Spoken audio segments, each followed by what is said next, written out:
Hello, welcome back to my channel, The Inked Reader. Today I am sitting on the floor because I need to charge my camera while I film, and I just decided to go through what I've watched recently. I've noticed that I'm always late in doing this video and I'd like to do them seasonally, and I've already then watched so many things. Last season in summer I've read a lot instead, which is very good.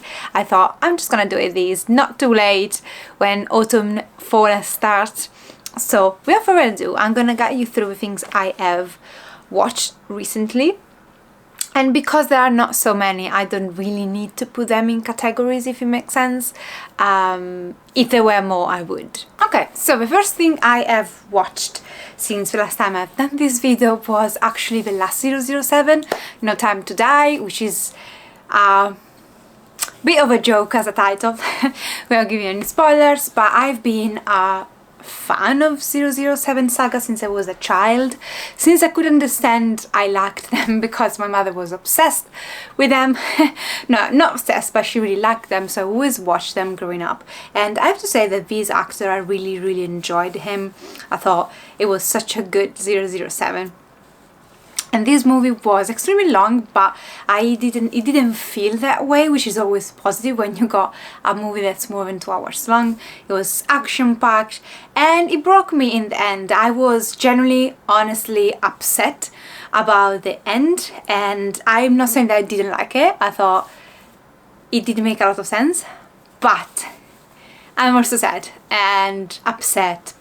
Whether if you're a fan of 007 or even if you aren't, this is a very good action movie. It's a very good one. I think this movie would make more sense, or it would give you a full impact if you at least had seen all the movies with him inside, so with his current 007. I'm not saying, you know, go back decades long.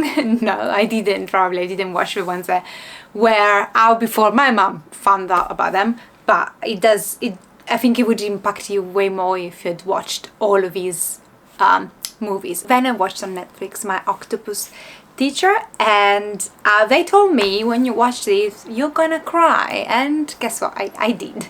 So this is actually a documentary by this Australian, if I'm not mistaken, man who he used to swim near his house every morning, and he was in the field of documentaries, or like he's a photographer or something of the sort. In one of his morning swims he finds an octopus, and he just starts every day to go back and see the same octopus, to the point that they develop this relationship, and he actually is able to study from close, day by day, the octopus behavior, the way they live, the way they reproduce, the way they defend themselves, the way they eat, and so forth. And it was extremely eye-opening. I knew the octopus were famous to be very intelligent as animals. They are literally this kind of alien animal. They are so cool. I think one thing with these is that it's just an hour long, so honestly everybody could just take an hour to watch these. I would suggest these in general. I think it was so well done, so quiet, and at the same time you get so attached to this octopus. She's a female octopus, that it's heartbreaking. And I think there is like these men deciding to let nature do, you know, take its course, and I wouldn't be able to do it. I don't know, I get extremely upset with animals, cruelty, and just how nature can be, which I understand why nature needs to be the way it is, but I still get upset. Like I've stopped watching documentaries about animals hunting other animals. Like that's how much sensible I am. I don't eat meat, for example. I'm just not, when it comes down to animal, I just crumble to pieces anytime there is any form of violence, even if I understand why nature needs to be violent.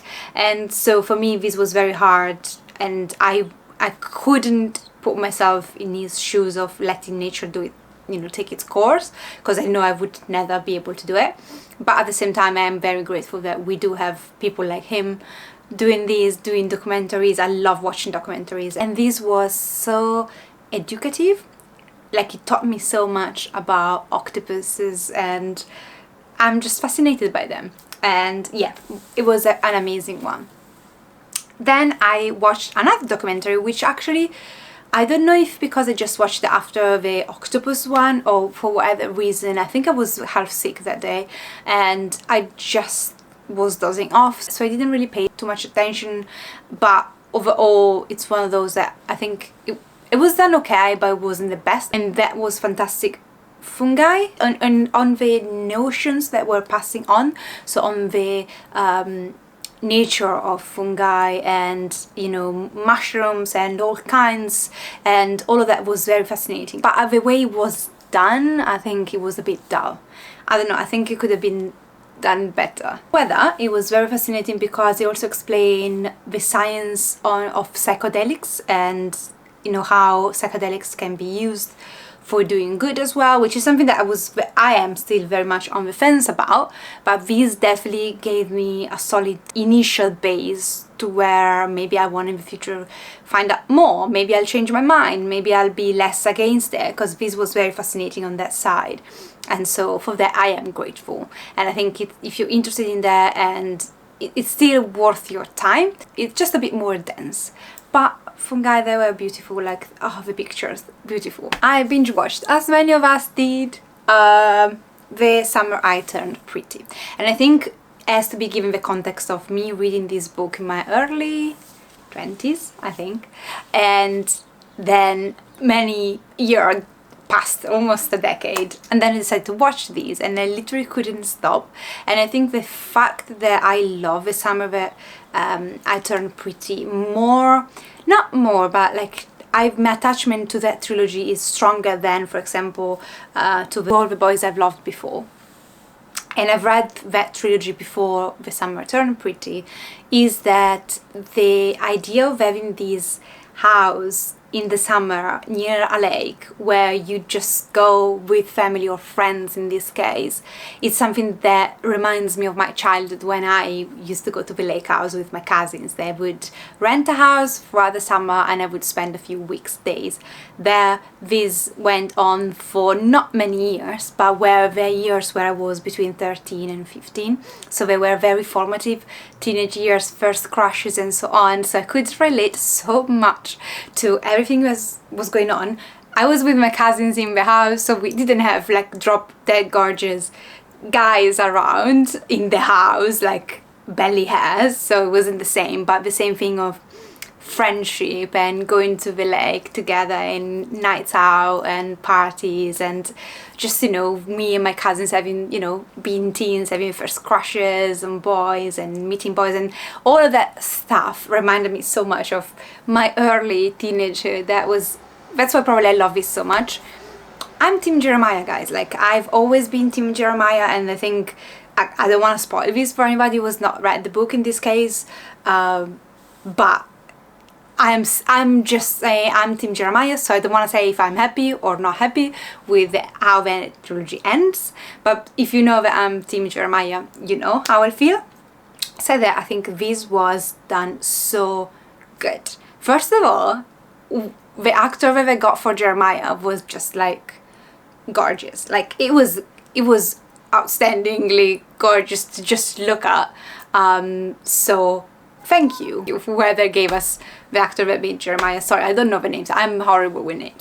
Anyway, but apart from that, I think the atmosphere, how it was brought from page to screen, was just perfect. The soundtrack, all the characters, just, I can't wait for the next one to come out. I'm a huge fan. It was probably one of the most fun, entertaining, targeted to like YA TV shows. Like, I don't watch YA shows ever, and these I probably would have loved these even if I didn't love or like the books as I did. Said that, Belly, she is still just okay. I just don't understand how people can be so enamored or so fascinated by Belly. I don't think her personality comes out that much.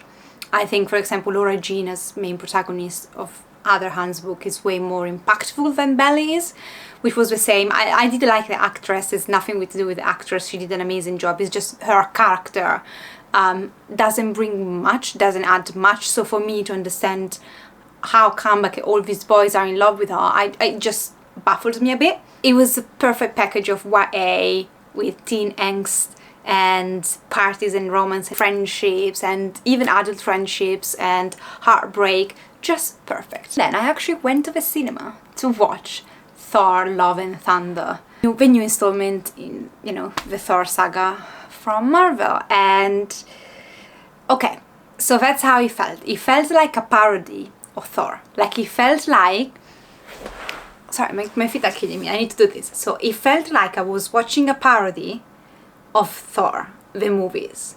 And Thor is my favorite Avenger, is my favorite Marvel superhero, god, whatever you want to call it.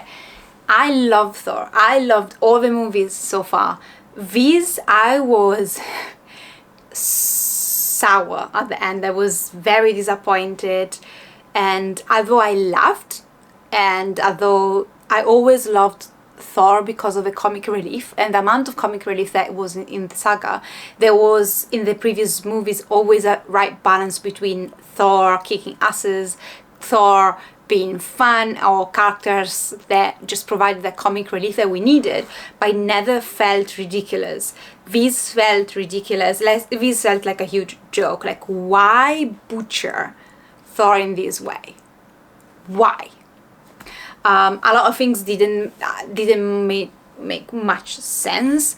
To bring back Jane for that, I was like, why? Just let her go. Like, you could have come up with a new love interest. I wasn't a big fan. I did like the end. I think the end was like the very final scene. That was super cute, and that was very nice. So that didn't redeem the movie, but at least made me feel like I had enjoyed something. But overall, this was a big thumb down. No. Then I watched The Boys season 3. And if you thought that it couldn't get more weird and gross than it was R-rated at the seasons, you are very much mistaken. First scenes, first episode, something happens when they go to the party and there is that man that becomes very small and they won't say anything else. That, as soon as I saw that, I was like, oh, we are in for a shocking season. Said that, don't take this the wrong way, like, I think The Boys is the current TV show that each season I've kept loving it. And my love for The Boys is probably the highest I have for any other current ongoing TV show. I've not watched Fire and Blood yet, so it might get second place, but at the moment is my favorite one that consistently has stayed so good. The stakes get higher and higher, and I've been so engrossed in the show overall. However, it's one of the shows where I think they will have to conclude it very soon, because there is like Homelander, the thing with Homelander and so on. At the end, I was like, okay, here we go again, and it was, so that's the only thing that makes me think. I hope that they will wrap it up without one or other 2 seasons, or that something else happened, because the situation with Homelander, I don't know for how much they can keep doing this thing with Homelander, if it makes sense. So I really hope to see Soldier Boy again, because I'm a huge Winchester Boys fan. Supernatural was my late teenagehood, like my early 20s. I was obsessed with Supernatural. Dean and Sam. So seeing Soldier Boy, that made my heart beat faster. So I really hope they bring him back. But we will see. We will see. I love The Boys. The Boys is hands down one of the strongest suggestions I can give you if you like very violent, mature content. It's crazy. It's a wild ride. Then I was home alone for a few days, and I don't know what happened to me, but I decided to binge watch the last season of Pretty Little Liars, which I've never finished watching, like the old one.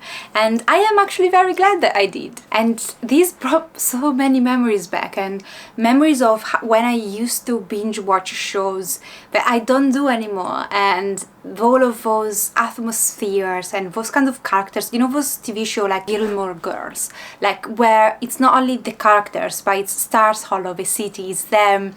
You want to live there, like you feel like every time you watch an episode you are in that environment, you're in that seat. And I think Pretty Little Liars gives you characters, gives you plot twists, and also gives you that kind of vibe where it's very much unique to Pretty Little Liars. And I missed that kind of thing. I missed feeling like I was in another world for how many hours the show was on. I felt like Vampire Diaries, the originals, I don't love Pretty Little Liars as much as I love these other series, which are more, you know, fantasy, so more up to my alley, but I did overall really enjoy Pretty Little Liars as well. Because it's fucking crazy, like it's nuts. Like in a million years, I would put my hands on the fire that it's more likely that something like the originals and the Vampire Diaries would ever exist than the stuff that went down in Pretty Little Liars. It's absolutely so far-fetched, so absurd, but engrossing and entertaining. I don't know how I feel about the end. However, I think it was a clever choice, because if I've picked any other character, somehow a lot of people would have been disappointed or would have not felt like, oh, you know, we don't know who is, we don't know who is, we don't know who is, and then, oh, okay, it's that person. Like Gossip Girl did it, and that went down somehow, I think, well, but I don't think Pretty Little Liars with the same format would have. So they introduced something that no one could have guessed in a million years. Like, there's no way you could have put things together. So I was like, okay, this is like absurd, like absolutely absurd. Like I had a good genuine laugh, but also was like, you kept being Pretty Little Liars until the very end.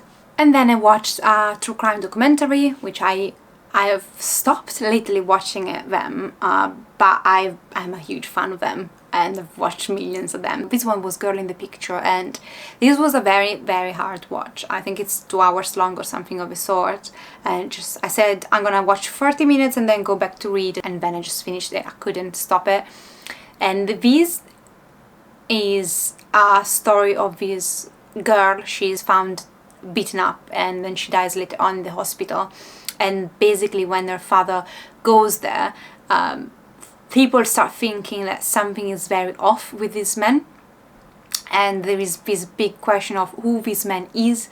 Is he really the father? Who is this girl? Because she has many names. So you just put all these together, and if you watch this asking yourself the right questions, I think it also depicts a lot of how domestic violence is not taken seriously, and how actually the implication of domestic violence in certain cases, in most cases to be fair, are immense. Like the trauma, the abuse that comes, it's just so important to actually be very much taken seriously in all cases, but in cases like these especially, you're just like, bloody hell, if someone had done something before, things could have gone differently. And of course this documentary was way more than just domestic violence, but at the same time, at its core, or at the beginning of everything, there was an element of domestic violence that if was tackled before, things would have, you know, likely turn out differently or partly differently. So yeah, it's important to say, in my opinion, said that this goes way beyond, like this goes on the realm of sexual abuse, child abuse, abduction, like you call it, it's in there. Like this is a absolutely crazy story, but it also tells you how difficult it is to actually get the truth or to interview someone who is a sociopath. Like those characters like are so, it doesn't work out as in movies or, you know, in the thrillers you read about where, you know, they all, you know, when you capture them or whatever, they tell you their life story before the final battle or whatever. No, actually it's very hard to get any sort of truth out of them. They will try to manipulate until the end, and this was a good depiction of that as well. And it does make you question about, you know, the idea of nature versus nurture when it comes down to creating a sociopath, and are men born evil? Because there are some evil people out there that you can't justify because of their upbringing, and this guy behind all of this was one of those where it does make you believe in human evil and how someone could be completely evil without any redeeming quality. It's rare, but they are out there. And yeah, this was very well done, and if you're into true crime documentary, you don't want to skip this one. Then I watched Beast of Prey. This is the story of Harlequin. I think this comes after Suicide Squad plot wise. So Harlequin, she has now broke up with the Joker and she's on her own. And this was, first of all, way better than Suicide Squad, the initial one, the one I watched, like, yeah, step up compared to that, and it was a lot of fun. I really liked the Birds of Prey, like the team of women. I think it was very empowering in that sense. It was a lot of kick-ass, a lot of super cool combat scenes, and I really like that Harley Quinn, she is the protagonist, but she doesn't feel like she outshines the other Birds of Prey in this movie. Like, they're all given enough room and space to actually have their own moment of glory, and I really like that. I'm hoping for a sequel, although I don't know because of the end, but we will see. I really enjoyed it, and I would watch the sequel if ever comes out. Okay, and before I actually speak about the last TV show I watched for season 1 and season 2, and I'm proceeding now with season 3, but I'm not done yet. I have to say that the last movie I've watched during summer was Day Shift. Now, this is a new take on vampires. You got Jamie Foxx fighting vampires during day shift. So basically the way it works is that there are vampire hunters that are like, they have a whole system, and some of them work day shift, some of them work the night shift, and they collect vampire teeth in order to then get money. So Jamie Foxx, he's a bit out of his luck. He needs to collect a lot of money and is being kicked out of the official Vampire Hunters Guild or wherever he is. So now he needs to get back in, and he's given an office worker to take with him on the job, who is very much not up for the actual fight. He's a very much behind the desk worker, and I think that pair was awesome. Like, I loved that pair. Like, I had so many laughs. I'm also a huge fan of Blade and the kind of or from Dusk Till Dawn back in the days with George Clooney, for example, that kind of splatter vampire stories, horror, and this delivered. It was so fun. Was nothing that requires any brain power whatsoever. It was very American as a movie. I don't know how to explain it in any other way, but I had a lot of fun. And although the stakes are by no means as, it didn't feel like as dark and high stakes as Blade. Any of the Blades did, and it was less horror than Blade. Blade was definitely a bit like, I was very young when I watched Blade, and it was like, okay, that's a lot for me. This was not that stakes. I really liked the action, the how the vampires were done. It was fun, and I would watch another one if ever came out. Okay, and finally, what I want to discuss is Sinner, season 1 and 2. So, season 1 of The Sinner. The Sinner is basically this detective show where, rather than following detectives trying to catch the bad guy, you know who the bad guy is from the beginning. So you're told in each season the story of this woman or man or kid or whether that has killed someone. But those people are normal people, like people that seem innocent. They are not sociopaths, they're not serial killers. They just commit an atrocious crime and you don't understand why. So you follow this detective that tries to find out what happened to this person that led them to then commit this killing, this atrocious crime.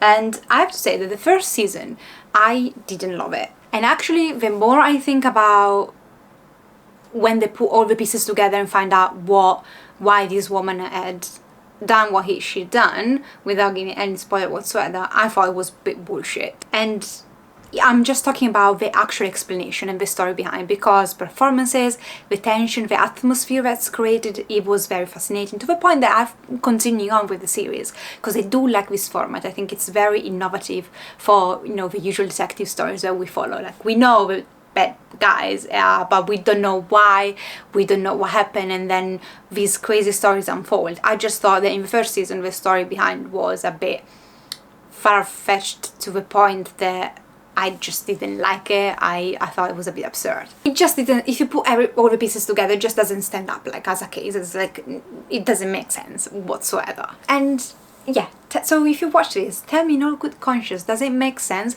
And I'm not saying, because again, I am someone who's very fascinated by trauma and what trauma does to the brain, and I'm not saying that PTSD can't turn people violent. However,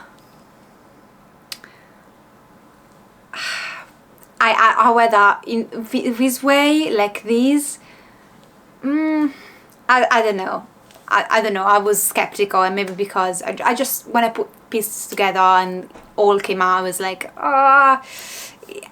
it just doesn't click well with me. Like, it doesn't make sense for me. Like, I wish they had come out with another story. And I think for half of the series, they were hinting at these huge but this is not a spoiler because it was completely wrong, so it's not correct, my hypothesis, but I thought there was kind of like a sex ring behind, or people abducting, like a secret society committing atrocious crime against people and women, and that would have made more sense. Seeing something so horrible that the human brain couldn't comprehend and couldn't put it together, and left such a horrible PTSD, that I would understand. But my theory was completely wrong. And so when I got to the point where we understand why things happen the way it happened, I was like, really?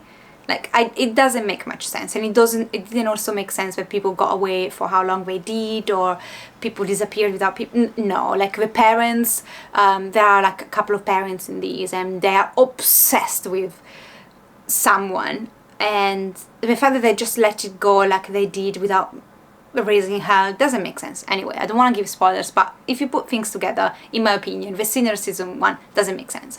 Season 2, I liked it more. And although I did call all the twists, so as opposite of season 1, where I had put together a story that then turned out to be completely wrong, and then the real story was, to me, like, absurd, like so far-fetched that I was like, this doesn't make sense.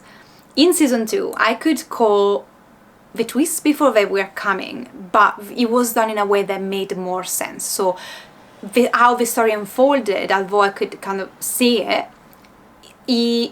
made sense. So that's why probably I was also able to put things together before it happened, because the threats, the clues we were given, then resulted in an actual, realization of what you thought. So they were more well done, in my opinion. And it also touched upon a very important topic of these cults and brainwashing, and I also thought that the violence in these justified the actions of our characters more. So it was just more solid, in my opinion, season 2. And I'm currently watching season 3 though. I think there are only 4 seasons out, so I'll wrap that up in the end. But so far, we're back to a bit shitty, so we will see. Before I go, actually, I did watch this movie as well. I can never remember the name, and I almost forgot. And this would be a pity, because this is one of the best animated movies I've watched in a long time, and it also sends the message, and I've watched this very beginning of summer, but the message behind this I thought was so powerful. And I found at the end I was so in love with these characters, with this little girl. I would suggest this to adults and children. It was entertaining, and it was so touching, and gave out such an important message in the end. And I was like, oh, you nailed it, like you nailed it, you explained it perfectly, so straight to the point in the end. It was like brilliant. I found these absolutely brilliant. So yeah, this one I had to mention. I would feel so bad if I forgot about this. And also, actually, my mind, I don't know where my mind is, guys.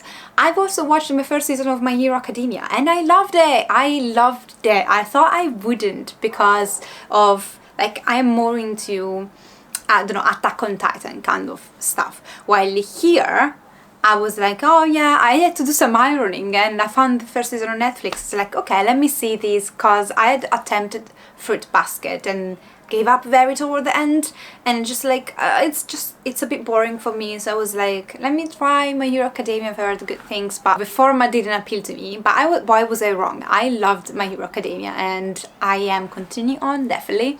I think it just because you have to go online to find the seasons for me is a bit more difficult, rather than because only one season in UK is on Netflix. I don't know why, but I really enjoyed it. I want to continue on, and I thought that this relationship between, mentor and child, and how brave this kid is without having any powers, and how much he's ostracized, and how much struggle he has. Such an inspirational character, and the relationship between the mentor and the kid. That's why probably I clicked so much. But I am fascinated by this, and I will continue on. So yeah, now I am done for real. Apologies. Thank you so much, guys, for watching. I hope you have a good day, night, depending where you are, and I'll see you next time. Do leave me in the comments down below your recommendation, what you've watched in summer that you would suggest, and if you could leave a platform where I could find it, that would be great. I need to watch Fire and Blood, but I'm thinking about letting it run its course and then binge watch it, because I know I can't wait for the next episode when it comes down to Game of Thrones, especially with Targaryen. Take care of yourself. I'll see you next time. Ciao!